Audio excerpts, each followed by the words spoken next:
morning, everyone. I'm Jack Morgan, and welcome to Duke News.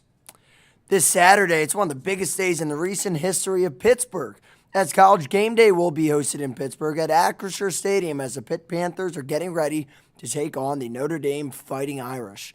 This will only be the second time in about 20 years, with the other appearance in the Steel City being back on September 1st, 2022, when Pitt hosted the backyard brawl against West Virginia. It's also pretty rare because they usually go to the SEC. The program for Pitt will feature the retirement of Aaron Donald's number 97 jersey at halftime, along with a special tribute commemorating the 50th anniversary of Tony Dorsett's legendary 303-yard rushing performance against Notre Dame in 1975. What a year. The broadcast will air live on ESPN from 9 a.m. to noon, leading into kickoff at Acrisure Stadium.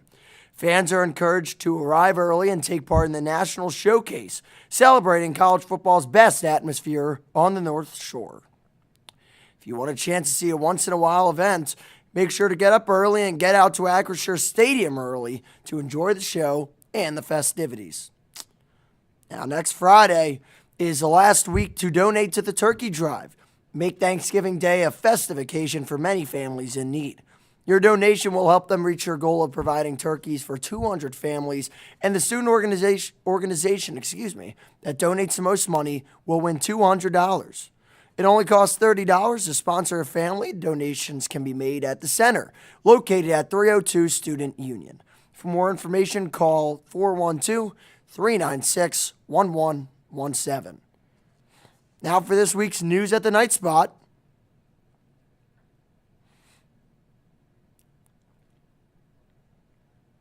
As we head into the Thanksgiving season, GPSC invites you to take a well-deserved break and join us for our Gradsgiving party. This is an evening to unwind, connect, and celebrate together. Come enjoy free food, goodies, fun games, and great music. It's the best way. It's the perfect chance to relax, chill with friends, and recharge before the holiday break. I think a lot of us could use that, so make sure to pull up there. Now, across the street, PPG Paints Arena has been bustling this week with 3 concerts taking place in the span of a week. Paul McCartney was on Tuesday. I heard he did a good job. Jonas Brothers were on Wednesday. I personally can correspond to you. That was a great concert. And happening tonight is Maroon 5. Go out tonight and enjoy an awesome concert, as there are still tickets for sale. So go on out and have yourselves a fun weekend. Now on to Nick with the weather. Test 1 2. Welcome to the weather with Nick Fernbaugh here. As we're getting ready for the weekend, it makes me wonder, what are we going to have for this weekend? Well, as you can see right there, we got Maroon 5 in town, and it's going to be a pretty nice Friday. High of 56, low of 40, and then as we get into Saturday, we got some big stuff here at Duquesne. Not just with a big game against Central Connecticut, but also College Game Day is here, as we have probably heard in the news already. But all we're getting is the rain is falling here. High of 63 and a low of 42. But as you can see, when you all get up on Sunday morning, it's gonna be an okay day. Partially cloudy. High of 46, low of 34. Enough to go out and enjoy the Steelers game. And as we head back into the week, it's gonna get cold enough to chill my bones, at least. As you can see here, the low's gonna be 30 with a high of 44. And as we take a step over and look, as we got Duquesne women's basketball will be at Robert Morris, the rain is gonna be falling again. So you think the maps are following to good week of weather, but no, the rain is still here. Unfortunately, the rain is still falling. High of 43 and a low of 32. And yes, so we got some sunshine again. Yes, please. Thank you very much.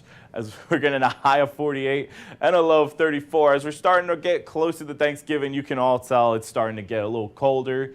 Again, cold, as I've joked, it's cold enough to chill my bones. I'm wearing sweatshirts now for a reason. So as we're getting ready for the wintertime, make sure you all bundle up and stay safe out there as the snow and rain are starting to pick up a little bit as we're heading towards the winter. But with that out of the way, thank you all for tuning in. I'm Nick Fernbaugh. This is Duke News. Listen, I'm going to give some love to Nick for those Maroon 5 references. Good job, Nick. It's not easy. Listen, good job to Nick there, and thank you. Join Gamma Sigma Sigma on Monday, November 17th from 1 to 3 p.m. on the third floor Union Concourse as they host a donation drive for the Pittsburgh Food Bank. Items such as canned goods, whole grain pasta, cereal, and oats, peanut butter, toilet paper, household items, hygiene products, baby products, and senior products will be accepted. They will also be accepting monetary donations.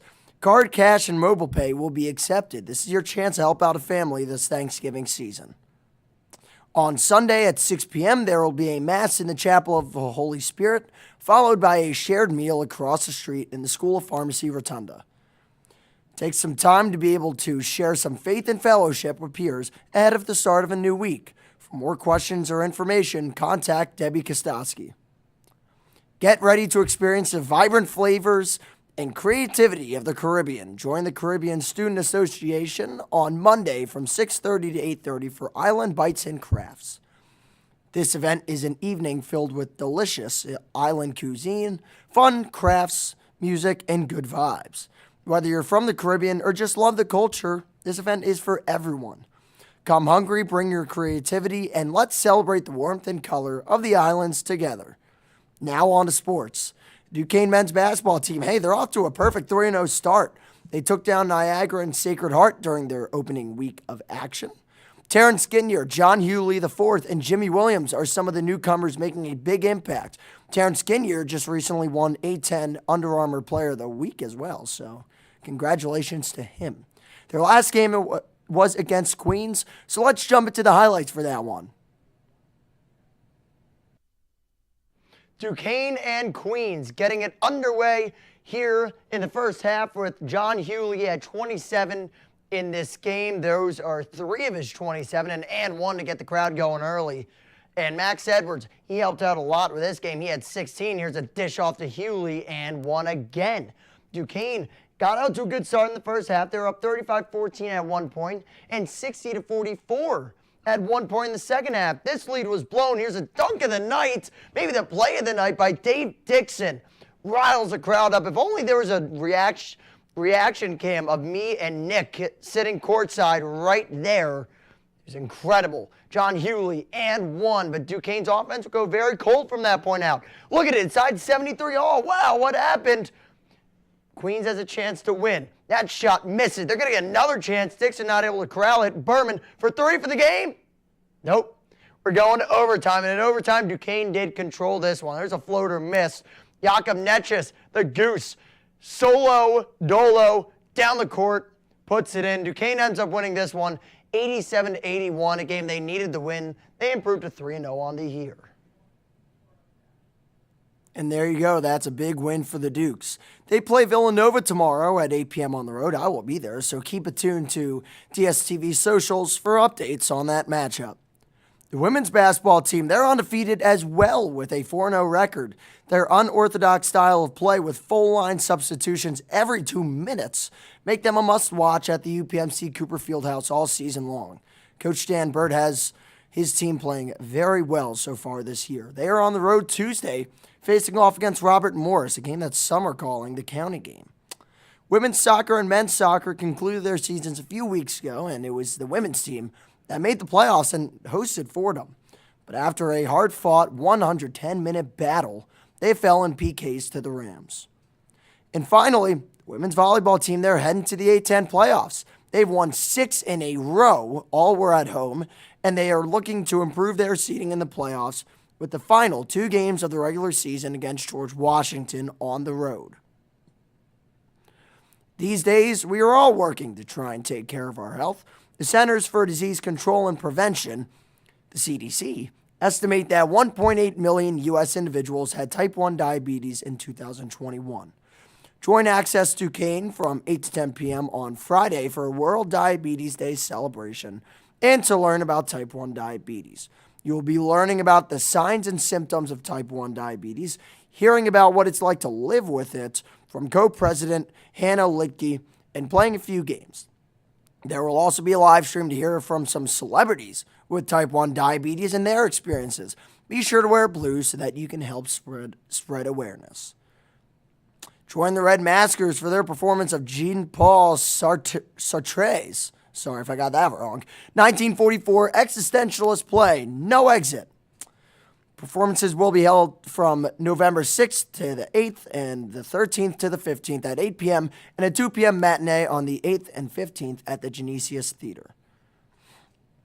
Join the Outdoor Recreation Club, Evergreen Club, and Ecology Club for a trash cleanup on the South Side steps. They will meet behind towers near the pedestrian bridge that passes over the Boulevard of the Allies.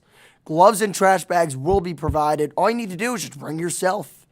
In order to reduce the need to carry a trash bag up 100 steps, they will have a truck parked at the bottom of the steps that will collect all the bags.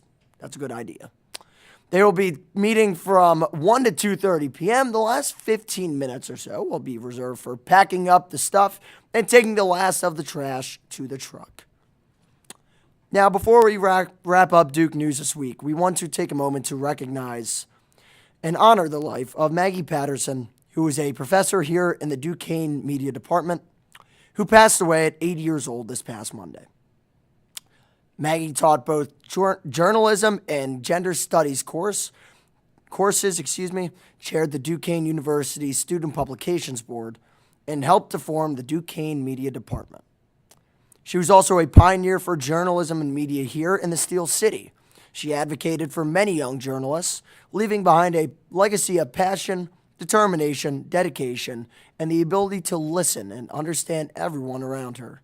Patterson also co-authored 4 books titled Murder in Our Midst, comparing the ethics of crime coverage in an age of globalized news, Rooney, A Sporting Life, Birth or Abortion, Private Struggles in a Political World, and Behind the Lines, Case Studies in Political Reporting, according to her biography on Duquesne's website, that is. Thank you, Maddie, for everything you have done for this department. That is from Duquesne and all of us as students. To wrap up the show, let us take a moment of silence to honor her.